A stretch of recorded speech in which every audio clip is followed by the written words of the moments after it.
Hello दोस्तों, अरविंद केजरीवाल को गिरफ़्तार कर लिया है ईडी ने। दोस्तों आपको बता दें, अरविंद केजरीवाल को इसलिए गिरफ़्तार किया गया है क्योंकि उनका नाम जो है जो दिल्ली में शराब घोटाला हुआ है इनमें आया है। तो इस वजह से ईडी ने इन पर यह कार्रवाई किया है और इनको गिरफ़्तार किया है। तो दोस्तों आपको बता दें, इसके पीछे बहुत बड़ी राजनीति छिपी है कि अरविंद केजरीवाल को क्यों गिरफ़्तार किया गया है। आपको इस वीडियो में सारा कुछ बताएंगे। तो दोस्त आप लोग ये वीडियो पूरा देखिएगा क्योंकि इसमें बीजेपी की जो साजिश है अरविंद केजरीवाल को गिरफ़्तार करवाने के पीछे, इसके बारे में मैं आपको बताने वाला हूँ। तो देखिए, अभी बहुत लोग ये आरोप लगा रहे हैं ईडी पर कि ईडी जो है वो बीजेपी के कहने पर ये सब कर रही है। क्या इस बात में कितनी सच्चाई है, मैं आपको एग्जाम्पल के तौर पर बताता हूँ। दोस्तों ये बात बिल्कुल सही है, ईडी जो है बीजेपी के कहने पर एकदम चल रही। मैं आपको इसका प्रूफ दिखाता हूँ।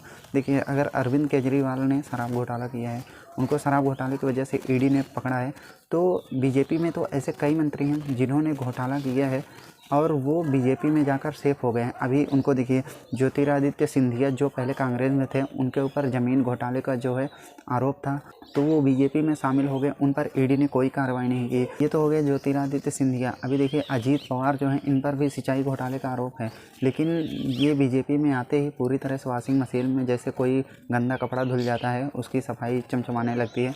तो ठीक इसी प्रकार से इन बीजेपी में भी यही होता है कि कोई भी जिसने केस किया है, जो कुछ घोटाले में शामिल हो, वो अगर बीजेपी में शामिल हो जाता है तो उसको सारे दाग धुल जाते हैं। अगर ईडी बीजेपी के कहने पर नहीं चल रही तो जितने भी बीजेपी में शामिल हुए हैं, जो भ्रष्टाचार कर चुके हैं, उन पर भी तो कार्रवाई होनी चाहिए। किसी भी कानून में ये नहीं लिखा है कि कोई नेता मंत्री बन जाता है तो उस पर कार्रवाई नहीं हो सकती। अगर केजरीवाल जी मुख्यमंत्री हैं, उन पर कार्रवाई हो सकती है।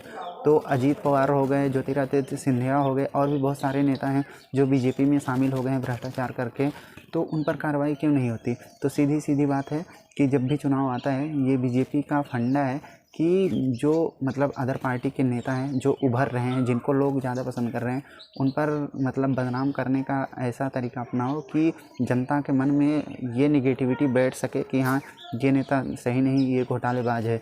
बाकी मीडिया, अब देखिए, जैसे अरविंद केजरीवाल को गिरफ़्तार कर लिया है ईडी ने, तो अब देश की जनता जो है, जो न्यूज़ देखती है, वो न्यूज़ लगा के बैठ जाएगी कि देखते हैं सच्चाई क्या है। तो अब बीजेपी को पता है कि मीडिया के ज़रिए बहुत कुछ होता है लोगों के मन में सही गलत बैठाने का। तो सारी मीडिया अब केजरीवाल ने क्या किया है इसी के बारे में दिखाएगी।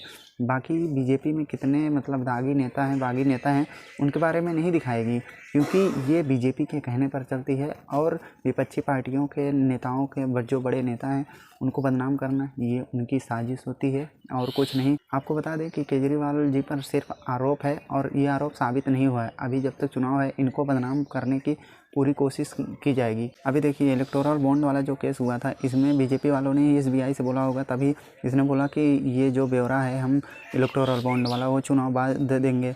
तो ये बीजेपी के कहने पर ही किया होगा। अब जब सुप्रीम कोर्ट ने एसबीआई पर हथौड़ा चलाया तो ऐसा हुआ कि इतनी तेज़ काम किया गया कि एक ही दिन में सारे रिकॉर्ड पेश कर दिए। तो आप लोग सोचिए कि बीजेपी चुनाव जीतने के लिए क्या क्या करती है।